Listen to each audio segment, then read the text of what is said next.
Nimbin Rocks. There's a cave there, and there's this tale about how a Nimbinjee was living in one of these caves, and this is prior to British settlement, and the story goes that they tried to smoke this Nimbinjee out by putting a fire at the entrance of this cave, but it escaped by climbing out of a hole at the back of the cave.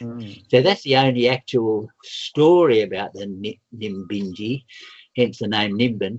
And otherwise, I had never heard any stories of it until people began to phone me up and tell me about observations. And as I said, on my Wildlife Talkback radio program, now in its 24th year, it's on every Saturday morning at 6:30 in the morning every week. And a chap phoned up, Richard from Crabs Creek Valley, which is close to where we live.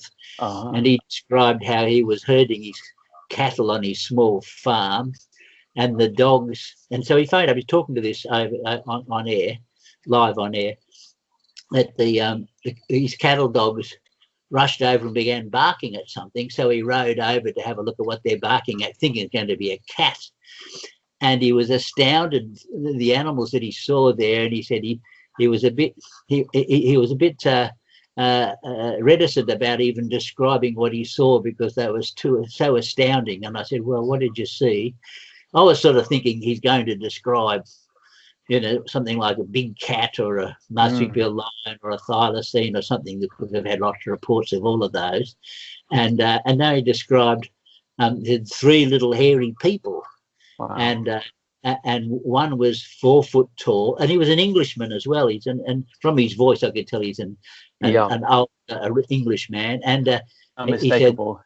He said, yes, and he said that there was a male that was covered in black hair, about 4 foot tall. Standing beside it was a female that was about 3.5 foot tall and covered in light brown hair or blonde hair. And in beside that was a youngster that was also covered in the same coloured hair as the female. And then they just ran off into the bush.